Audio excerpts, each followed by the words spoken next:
Welcome to The Explainer. Today, we're breaking down a really powerful analysis of the massive wealth generated by Black NBA players. And we're asking a huge and kind of tough question. Where did it all go? So let's just start with this number, $53 billion. Think about that for a second.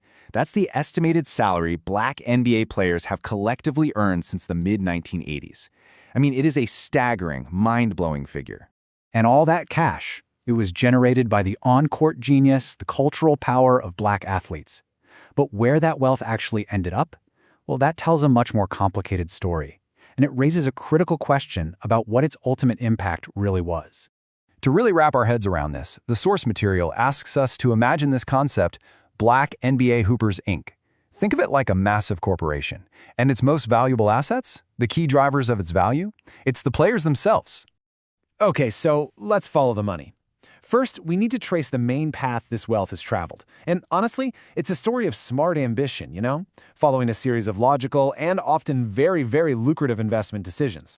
So as players got more and more savvy with their investments, their capital started flowing into a couple of main streams. On one hand, you have players buying into overseas leagues, taking the game global. And on the other, they're getting ownership stakes in NBA franchises, basically pouring their wealth right back into the very system that made them stars. So you start to see this undeniable pattern, right? The money was channeled into existing structures or these elite, high-growth offshoots of the sport. We're talking about bolstering overseas leagues, funding tech startups, and backing top-tier domestic enterprises. And let's be crystal clear, these are smart, savvy, individual business moves. But while all those billions were fueling global ventures and tech startups, the analysis points to a parallel story. A story about what was being left behind in the very communities that produced all this amazing talent in the first place. And this quote, man, it just perfectly captures the tension at the heart of all this. As the corporate global game exploded, powered by Black talent, the foundational inner-city courts, the very cradle of that talent, were often just left to stagnate. So what you end up with is this massive divide. At the top, a thriving, privatized, pay-to-play world of gleaming facilities and exclusive leagues. But at the grassroots level, a system that's been hollowed out, where the local infrastructure that built generations of players was often just left to crumble. Now, this is super important. We have to understand the systemic reasons this happened. The source material is really clear about this. This isn't about blaming individual players. It's about understanding the rules of the financial game they were all playing. It all starts right here. 4.5 years. That's it. The average NBA career is brutally short, and that creates this intense, urgent pressure to lock down your financial future, and fast. It pushes players toward the safest, highest return investments on the table. So you have these four big factors that basically create a path of least resistance for all that money. The financial system rewards stuff like tech and team equity, not social projects.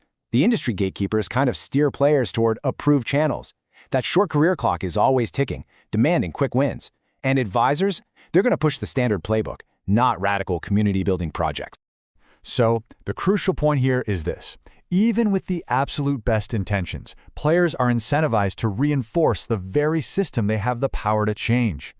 They end up becoming junior partners in the existing game instead of the architects of a brand new one. But here's where the analysis gets really interesting.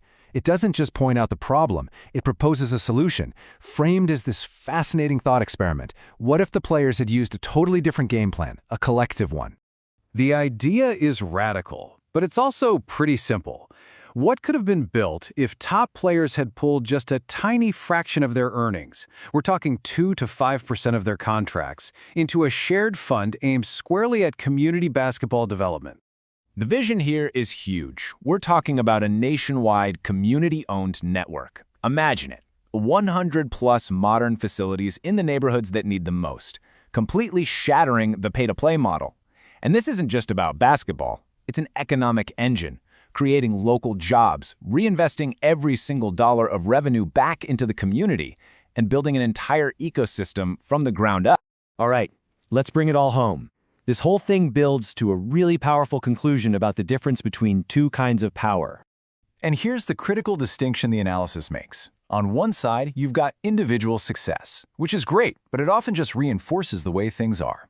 But on the other side, you have collective power, and that's the power to build entirely new systems, to challenge the status quo, and to become the owner of a whole new game. There's this one line from the source material that it hits hard. It points out how little of this enormous fortune was ever anchored in community-owned assets or black financial institutions. So, at the end of the day, while countless players have achieved incredible, well-deserved individual success, the collective economic impact was just too scattered. It was too spread out to fundamentally change the economic landscape for the communities that are the absolute lifeblood of the game. So, the analysis leaves us with this final provocative question that's really a challenge. What if the next generation of athletes chooses to be more than just participants in the system? What if they choose to become nation builders within their sport? The numbers say it's possible, the need says it's urgent, and it's a bold vision for changing the game entirely.